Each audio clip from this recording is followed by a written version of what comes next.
I'm Matt Anderson, a curator with the Minnesota Historical Society, and behind me is one of the Society's real treasures, a battle flag from the 28th Virginia Regiment captured by members of the 1st Minnesota Volunteer Infantry Regiment during the third day at Gettysburg during the Civil War. The 1st Minnesota is one of the great stories in our state's history. They were the very first volunteer infantry regiment pledged to fight in support of the Union cause during the war. Our governor at the time, Alexander Ramsey, happened to be in Washington, D.C. at the time word was received about the attack on Fort Sumter, and he personally pledged 1,000 men in support of the Union cause.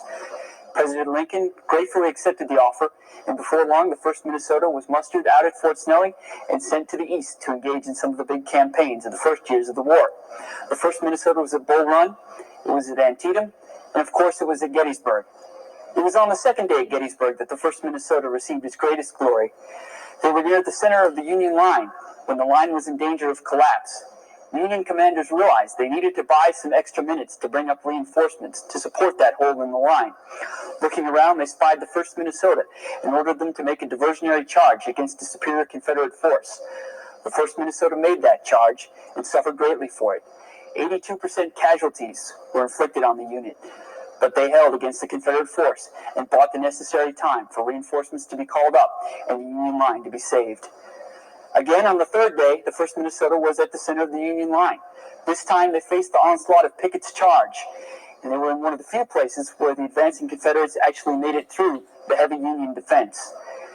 At the time of that charge, Marshal Sherman, a private in the 1st Minnesota, captured this flag from the advancing 28th Virginia. Sherman turned the flag in to his superiors, as he was supposed to do, and the flag was cataloged in the War Department as a part of its collection.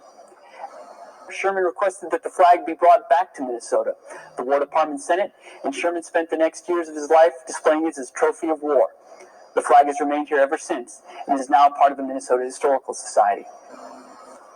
As you look at the flag, you'll see it looks a bit uneven sitting in its mount. It's in a special cradle designed to support it. Though the flag survived a vicious battle, time has not been so kind to it. It's heavily faded and damaged from years of being exposed to ultraviolet light and changes in climate and humidity.